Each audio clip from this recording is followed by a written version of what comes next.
Assalamualaikum warahmatullahi wabarakatuh. Waalaikumsalam warahmatullahi wabarakatuh. Bagaimana kabarnya anak-anak? Alhamdulillah, luar biasa. Allahu Akbar. Yes.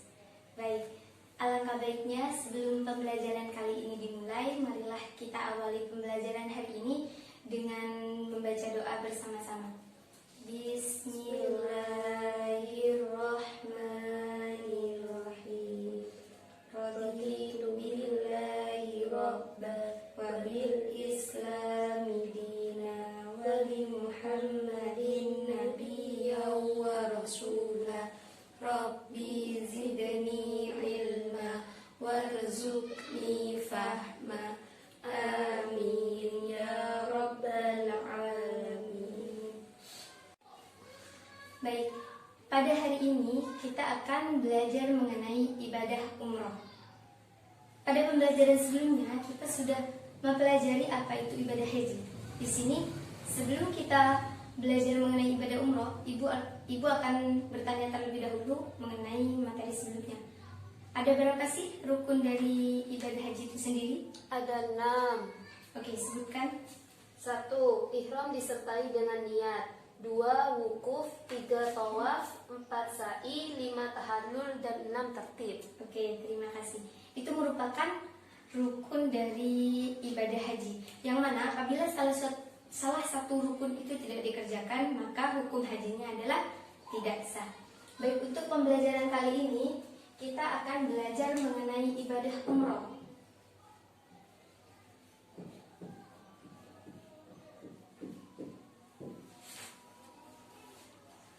Pembelajaran kali ini skema pembahasannya yang pertama yaitu mengenai pengertian.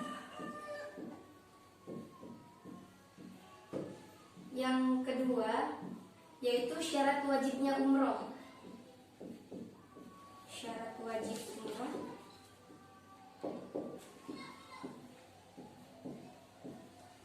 Yang ketiga yaitu rukunnya umroh. Rukun umroh. Yang keempat wajib umroh.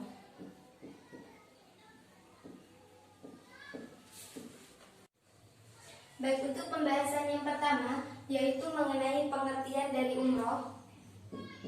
Pengertian dari umroh itu secara bahasa artinya adalah berkunjung.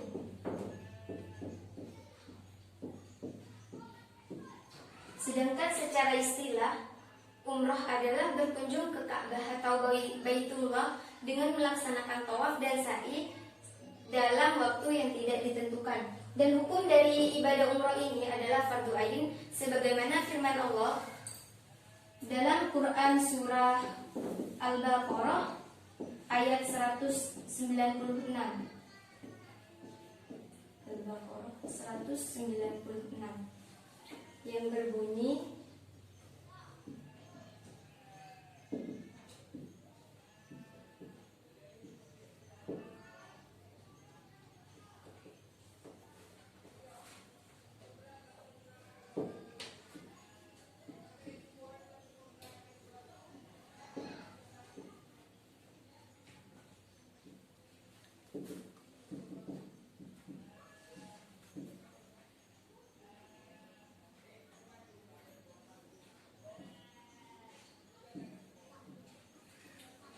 Bismillahirrahmanirrahim.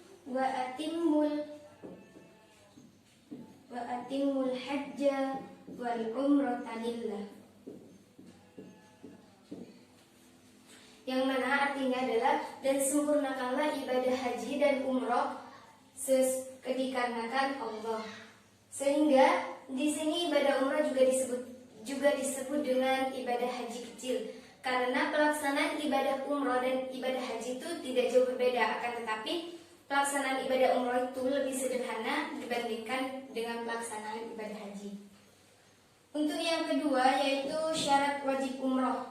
Syarat wajib umroh di sini yang pertama yaitu Islam. Jadi seseorang yang akan melaksanakan umroh ataupun haji itu harus beragama Islam, karena tidak diwajibkan untuk agama lain itu melaksanakan ibadah haji ataupun umroh. Yang kedua yaitu balik. Artinya di sini yang melakukan ibadah umroh harus balik. Anak kecil itu tidak diwajibkan untuk melaksanakan umroh ataupun haji. Yang ketiga yaitu berakal. Berakal sehat. Jadi di sini sudah jelas bahwa dalam melakukan ibadah umroh itu harus berakal sehat. Karena orang yang gila atau tidak memiliki akal sehat itu tidak diwajibkan untuk melaksanakan ibadah, baik itu ibadah umroh maupun ibadah-ibadah yang lainnya. Sedangkan untuk syarat wajib yang keempat adalah merdeka. Artinya seseorang itu bukan menjadi budak atau hamba sahaya. Jadi seseorang yang melakukan umroh ini harus benar-benar merdeka, karena umroh ini dilaksanakan dengan jangka waktu yang juga cukup lama. Jadi ia harus merdeka, bukan menjadi budak dari orang lain. Sedangkan poin yang ketiga yaitu rukun umroh. Rukun umroh di sini juga tidak jauh berbeda dengan rukunnya haji. Hanya bedanya jika di umroh itu tidak ada wukuf, sedangkan di haji ada wukufnya. Untuk rukun umroh yang pertama yaitu ihram. Ihram di sini adalah berniat jika ia akan melakukan umroh. Yang kedua yaitu tawaf. Tawaf di sini adalah mengelilingi Ka'bah sebanyak 7 kali, dimulai dari pojok sudut Hajar Aswad hingga ke sudut Hajar Aswad lagi. Jadi arah muternya itu, arah berputarnya seseorang untuk mengelilingi Ka'bah itu berlawanan dengan jarum jam. Artinya posisi Ka'bah itu berada di sebelah kiri orang yang bertawaf. Sedangkan rukun yang ketiga yaitu sa'i. Sa'i di sini adalah berlari-lari kecil antara Bukit Sofa dan Bukit Marwah. Yang keempat adalah tahallul. Tahallul adalah mencukur rambut, paling sedikit itu 3 helai rambut. Sedangkan yang terakhir, yang kelima yaitu tertib.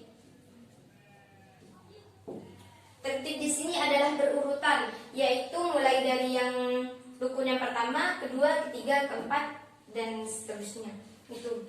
Jadi rukunnya umroh di sini yang pertama yaitu ihram, yang kedua tawaf, yang ketiga sa'i, yang keempat tahlul, dan yang kelima tertib. Artinya ada perbedaan antara haji dan umroh. Jika di bab haji ada rukun yang namanya wukuf atau bermalam di Mina maupun di Musdalifah. Sedangkan di umroh ini tidak ada wukuf, akan tetapi hanya terdiri dari ihram, tawaf, sa'i, tahallul, dan tertib. Baik, untuk poin yang selanjutnya, pembahasan yang selanjutnya yaitu mengenai wajibnya umroh. Wajibnya umroh yang pertama yaitu ihram dari mikot. Ihram dari mikot. Yang mana di sini dalam ibadah umroh mikotnya ini sama-sama ada 2, yaitu mikot zamani dan mikot makani.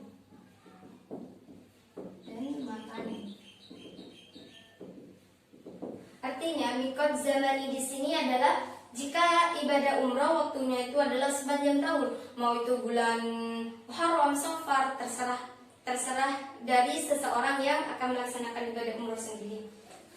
Jika di dalam ibadah haji mikot zamaninya itu ditentukan yaitu pada bulan Dzulhijjah. Sedangkan untuk umroh ini adalah sepanjang tahun, terserah orang yang akan melaksanakan umroh itu sendiri mau di bulan apa untuk melaksanakan ibadah umrohnya. Sedangkan untuk mikot makani dari umroh ini juga sama dengan mikot makaninya haji. Untuk yang kedua adalah menjauhi larangan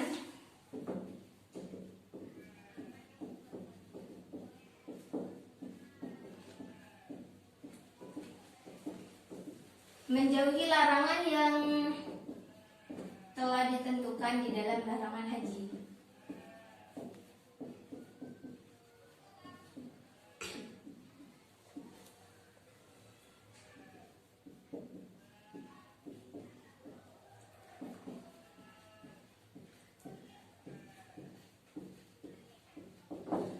artinya di sini wajibnya umroh yang kedua yaitu menjauhi larangan yang telah ditentukan. Larangan di ibadah umroh ini sama dengan larangan yang ada di ibadah haji. Masih ingat apa saja larangan yang ada di dalam ibadah haji? Ingat Bu, Coba sebutkan.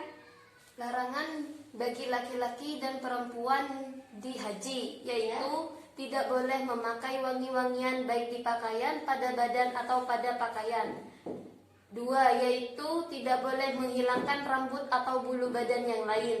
3, yaitu tidak boleh memotong kuku. 4, yaitu tidak boleh mengakadkan nikah, baik menikahkan, menikah atau menjadi wali nikah.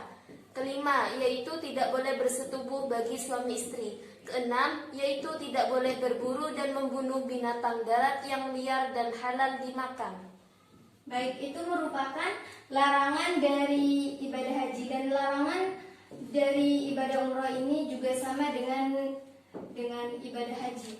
Artinya yaitu tidak boleh memakai wangi-wangian, tidak boleh memotong kuku, memotong rambut, memotong bulu-bulu yang lain, dan tidak boleh bersetubuh antara suami istri.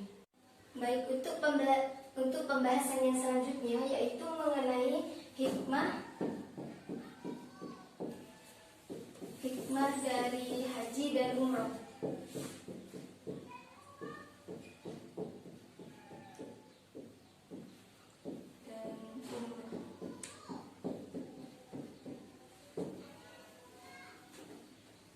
Hikmah dari haji dan umroh ini ada 2. Yang pertama, manfaatnya bagi individu sendiri. Manfaat bagi individu. Individu di sini adalah orang yang melaksanakan haji ataupun umroh. Manfaatnya yang pertama yaitu menghapus dosa kecil.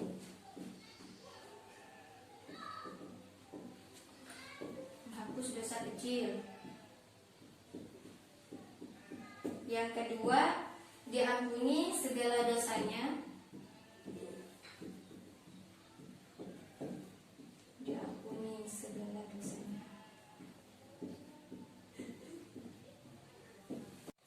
Yang ketiga yaitu menyucikan jiwa seseorang. Menyucikan jiwa seseorang.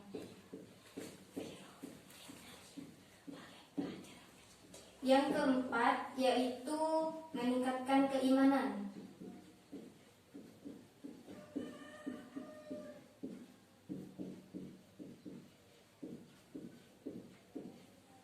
Yang kelima, mengingatkan kita akan perjuangan Rasulullah Shallallahu Alaihi Wasallam. Mengingatkan akan perjuangan Rasulullah.